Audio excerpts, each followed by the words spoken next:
Obamacare, the Affordable Care Act No Affordable Coverage Exemption, Private Coverage. Information designed by James R. Lorenzato and presented by Mark Lorenzato for healthcare.gov. This is Video 7 of Series A. No affordable coverage at 8% of household income, private insurance. This video deals with the third and the last part of the No Affordable Coverage Exemption, which is coverage for members of a household who aren't eligible for employer plans or for people who otherwise need private insurance. After this, we will have reviewed all the Affordable Care Act exemptions to the individual mandate. Some members of a household may not be eligible under an employer plan, or some people may otherwise need private insurance. This exemption treats any of these people who aren't already exempt as if the taxpayer bought bronze level coverage for them in the marketplace using any available tax credits that would apply, whether the coverage is actually bought or not. Basically, if the lowest cost bronze level 60% coverage on the marketplace for all those non-exempt family members is more than 8% of the annual household income, those members are exempt. To understand this exemption, you need to know about tax credits for buying insurance under the Affordable Care Act. Two income rules. This exemption gets tricky because two definitions of income are involved. You first figure your household income as defined for this exemption. Here we go. Household income for this exemption is adjusted gross income for income tax plus any excluded foreign earned income, 26 U.S.C. 911, plus any tax-exempt interest, plus any amount paid for health insurance premiums by a salary reduction arrangement, equal the worker's annual income.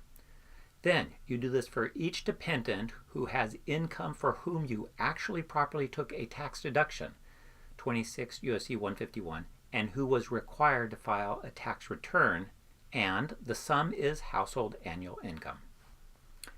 Income rule for tax credits. You only get the exemption, however, if coverage costs more than 8% of your income after any tax credits you could get. So this means that you have to figure your eligibility for tax credits using a different definition of income for tax credits. Adjusted gross income for income tax plus any excluded foreign earned income, 26 U.S.C. 911, plus any tax-exempt interest, plus any portion of Social Security benefits excluded from the gross income, 26 U.S.C. 86. You do this for each dependent for whom you actually properly took an income tax personal exemption deduction, 26 U.S.C. 151, and who was required to file an income tax return, and that is your household income for tax credit purposes. Fortunately, the marketplace will calculate this stuff for you. Exchange plans, the middle tier plans. Marketplace individual or family plans come in 4 metal levels and a catastrophic coverage plan. Each level represents the percentage that the insurance pays of cost to the average person in your geographic rating area. The percentage is called the actuarial value. The platinum level is 90% of average user healthcare's costs, gold 80, silver 70, bronze level is 60% of average users' healthcare costs. And there's the catastrophic plan. Catastrophic plans are available for those less than age 30 or with special circumstances hardship exemption or the no affordable coverage exemption, but such plans don't get tax credits. Tax credits on the exchanges. For this exemption, you don't have to actually use the tax credits to buy on the marketplace.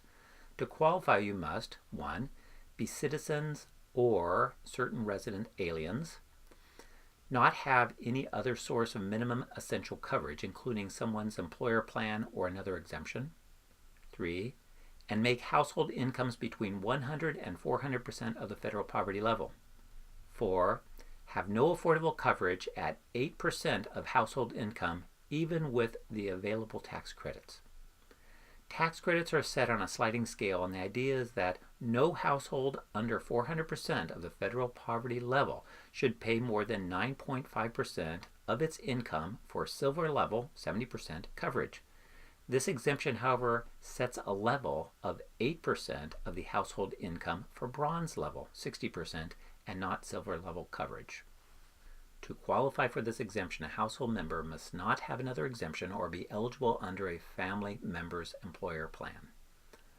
Unlike employer coverage, in this exemption, it does matter if someone has another source of minimum essential coverage because no tax credits are available in a month when someone has another source of MEC. Those eligible for student health plans and state high-risk pools aren't treated as having MEC unless actually enrolled. Those on Medicaid or CHIP waiting periods aren't treated as having MEC. Some Medicare situations aren't treated as having MEC. Tax credits aren't available for undocumented alien family members or for any premium cost increase due to tobacco use. If the annual premium in the lowest cost bronze level 60% plan or combination of plans on the local marketplace that month that covers all the people who need private coverage costs more than 8% of annual household income, after subtracting what tax credits would apply, all those people are exempt. It does not matter if the taxpayer actually buys a plan and takes the credits. The exemption is figured as if the plan were bought. All the people who need coverage are treated as a single coverage family unit for calculating the 8% of income. It isn't 8% per person, but 8% of all persons. When no one plan on the local marketplace would cover everyone, there are special rules for how to combine bronze level plans. Like the other exemptions, this one is calculated by the month, and the coverage for one day of the month equals coverage for that month. This exemption makes someone eligible for catastrophic plans, but such plans don't get tax credits. This annual exemption is only available from the IRS with the taxpayer's income tax filing. However, the marketplace will determine if someone is eligible for it using projected household income during the year, so the person can know whether to buy coverage or if he or she qualifies for a catastrophic plan. The marketplace exemption is for the months of and after the application, and it remains in force despite a later change in circumstances. The application to the marketplace must occur while the applicant could still enroll in a qualified health plan. After that date, the applicant must turn to the IRS. We have now covered all the exemptions. Once the new health insurance marketplaces are functioning, they will have people and computer power available to help you figure out which exemptions apply to you. You will especially want your marketplace to help you figure out no affordable coverage exemptions before January 1st, 2014, so that you'll know if you need to get insurance for 2014. Next, the IRS shared responsibility payment, or in real speak, the penalty. The final question you need to answer about the individual mandate: what is the penalty? We cover this next. Thank you. This is Mark Lorenzato for Video Health Guide.